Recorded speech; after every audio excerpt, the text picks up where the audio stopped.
Part 3 in my trip coming home from Kuwait. Oh, no, I don't have French nails, but it does look like that somewhat, kind of.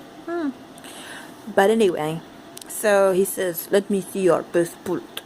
I'm like, do you want to see my passport? I'm going to show you my passport. And I had this thing that you could wear around your neck that you could put like your passport and other things that you were going to have to pull out a lot, so it was just easy, you know. You could have your shirt over it. It was kind of cool, really kind of cool. I got it a few years before I went to Kuwait, and my brother said I should put a note on it. It says, if lost, and I pin it to me, if lost, take to customer service. I'm like, not funny. I'm not that bad directionally challenged. Which way is right? Which way is left? Oh, maybe I am. But anyway, so I pulled that thing out of my, again, I had been in the airport for like 6 hours by now. My aunt had just passed away. I was in so much pain. Trifecta of badness. So I pulled my passport out of this thing. I said, "Did you want to see my passport? I'll show you my fun passport." Fun. I'll say that way. Okay, you know what I said. I'll show you my fun passport.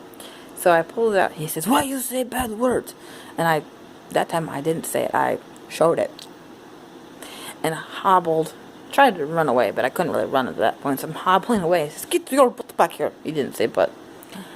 And I'm like, again, telling him how he's number one in my book.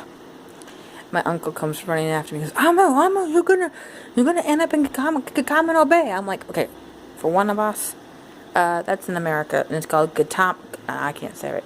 Gatamino. I don't know. How do you say that? Anyway, he says, you're gonna end up there. Why you give him a hard time? I said, because he's a donkey's butt crack hole. Only I didn't say it that way. He's like, it's okay, calm down. So he has me go there. He shows the guy his passport. He says something like, oh, she hormonal, she this, she that. I'm so sorry, don't, it's okay. She just sad, her auntie just passed, sad. Says some kind of bull poo like that. Well, it kind of was true.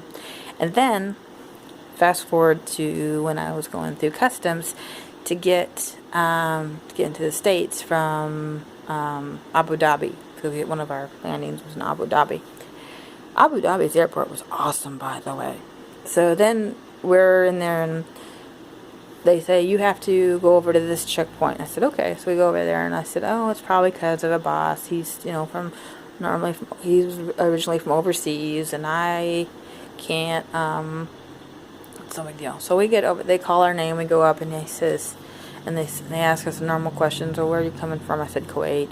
Why you were there, business or pleasure? It was kind of pleasure, I guess. Family stuff, I said. He said, okay, well, and I was trying to make it funny, because, if you make a cop laugh, you don't get a ticket. You make a security, they don't thing. And I said, oh, don't worry about him. He won't even kill a bee. And they're like, it's not him. It's not him, lady. It's you. And I said, me? And they said, yeah, you're on the terrorist list. And I'm like, the what? I'm on the what?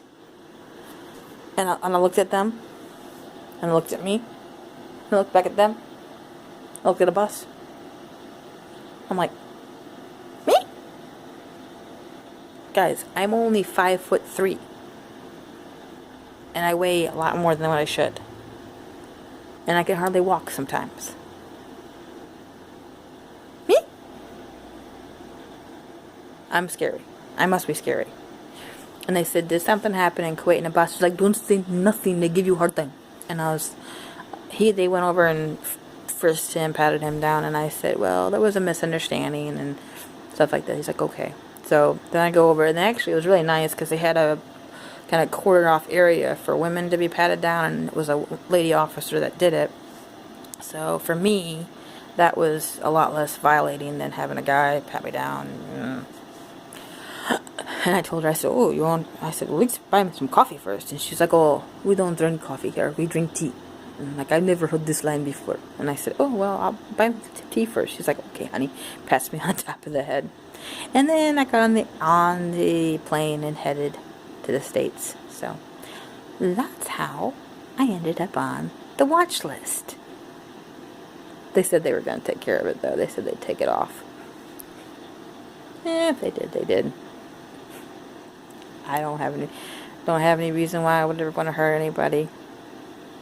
So, all right, guys. Station out. Be kind.